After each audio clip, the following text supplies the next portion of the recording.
I'm gonna kind of speak my testimony. 'Cause I ain't been to a meeting in a while, but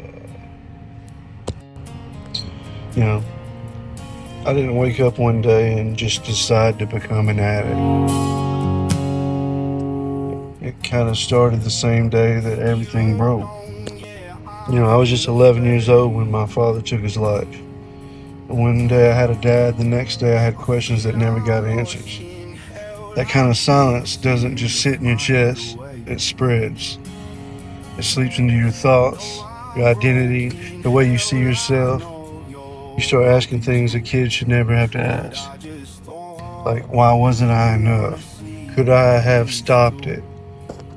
And when those questions don't get answers, you go looking for something that will shut them up.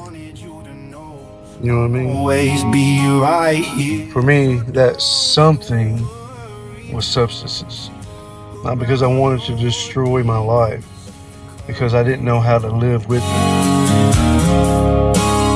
On the outside, I looked like I had it together. I was in honors classes.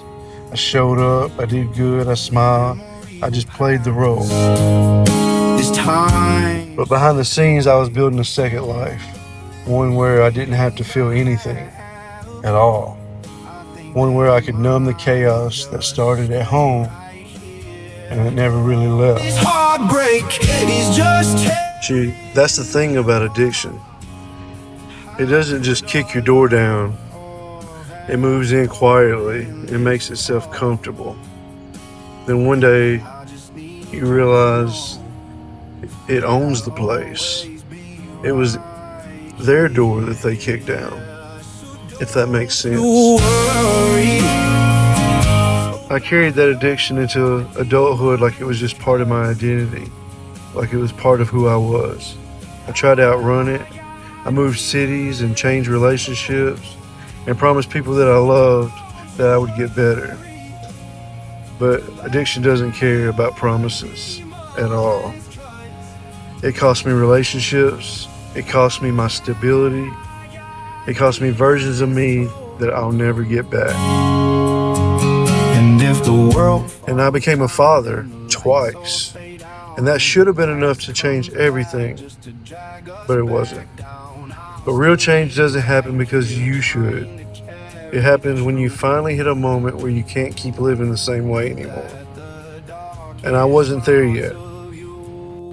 Rock bottom doesn't always look like what you think it would. For me, rock bottom wasn't a dramatic moment or a loss. It was a pattern. Losing people, letting people down, knowing I was capable of more, but still choosing that same destruction over and over until one day, most of it stopped. Not everything, but most of it. I remember I got arrested on my birthday and I had a warrant. And crazy as it sounds, that moment saved my life. 3 months in the jail changed everything. Jail stripped everything away. No distractions, no substances, no escape. Just me and everything I've been running from. See, I was already sober when I got in jail, but I needed that extra break. I remember being in jail and having nightmares and waking up in jail feeling relieved because my nightmares was that I was out on those streets doing those bad things. That's a crazy feeling to wake up in jail and feel relieved. So again, when I was a kid and after my dad died, I picked up that pen again, writing because it became my detox, my therapy, my confrontation. I wasn't just putting words on paper. I was pulling the poison out of my system, one line at a time. But when I got out, I didn't magically become perfect, but I became aware of my patterns, aware of my pain, aware of what would happen if I didn't change. So I started rebuilding. And I'm still not built, but damn it, I'm the best version of me that I can be. at this moment. Not just staying clean, but building a life worth staying clean for. My daughters became my anchor, my reason, my reality check. And music, that became my voice. So 9 years later, this October, it's been 9 years since I've touched hard substances. 9 years of choosing to face life instead of escaping it. 9 years of fighting cravings, breaking cycles, and refusing to go back to the man I used to be. That doesn't mean it's been easy, because damn it has not. Every day is a fight. There were days I wanted to quit, nights where the past just knocked loud as it could. Moments where the old life just felt familiar and dangerous. But I stayed.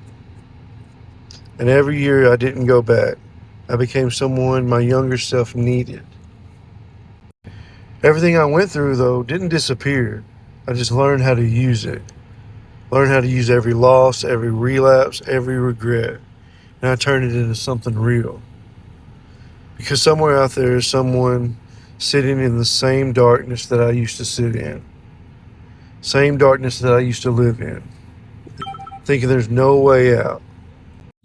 And if they hear my story and realize there is a chance, then every scar means something. I'll go through it all again if I could just save one life. I'm not perfect. And I'm not finished. But I'm 9 years removed from the life that almost killed me. And that means everything.